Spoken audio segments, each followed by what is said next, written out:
It's Local Edition. I'm Brad Pomerantz. Thank you so much for joining us again. Our guest is Kathay Feng. Kathay is the Executive Director of California Common Cause, and she is here to support Proposition 20, to oppose Proposition 27, which will be on the November ballot. Don't worry, we'll explain it all. Let's start from the beginning.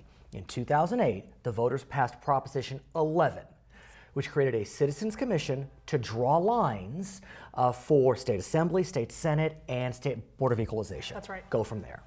So we're now in the process of choosing that commission. Eventually it would be a 14-person Citizens Commission, and the idea is to really open up what used to be a very closed-door process so that citizens can participate on every level, providing testimony, hearing what's going on, tracking it on the web. Because before Proposition 11, the lines were drawn by the legislature.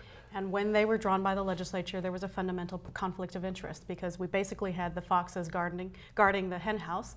They were drawing their own lines as a way of making sure that they could protect themselves from any challengers, whether it was from their own party or another party, and they had a sure, safe seat that voters couldn't vote them out of. That's one position, and I honor that. That being said, Proposition 27, which Common Cause and you oppose, would do what to Proposition 11? Right.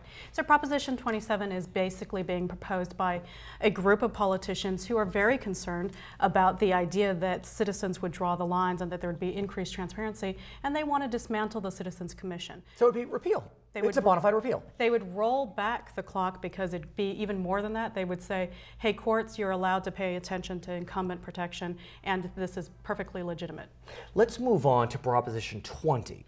Now, Proposition 20 would take the bases of Proposition 11, drawing lines for state electeds, and apply it to Congress. That's right. Members of Congress that represent California in Washington. Explain more, please. Yeah, so what Proposition 20 would do is take what's already existing, the commission that would be created by the end of this year, 2010, and it would say, all right, commission, now that you've been created, we also want you to draw not only the state districts, right, not only the state districts, but we also want you to draw Congress and use the same set of rules that we've outlined that's now in the Constitution. Now let's talk about Prop 20, because I think there are many political scientists who would say, look, if California wants to draw their own lines for their own offices through a Citizens Commission, great.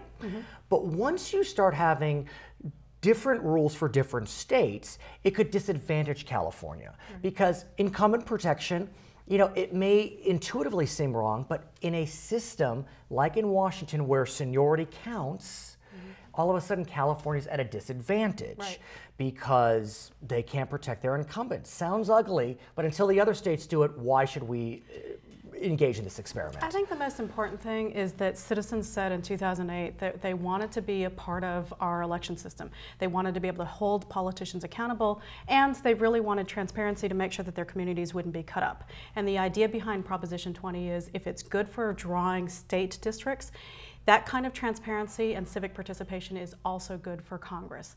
Now, in terms But you see the distinction, though, because Arizona's not going to do it, Texas is not going to do it. So while incumbent protection may seem dirty, the Speaker of the House is from California. Yeah, I think that if Proposition 20 were to pass in California, I think that with so many of our congressional members in leadership in Congress, the first thing that they would do is push very fast to have a national bill that would create a set of standards for other states to follow as well. So as California goes, so goes the nation? And that happens with so many other initiatives, and I think that that would likely happen if we passed initiatives that would reform redistricting in California.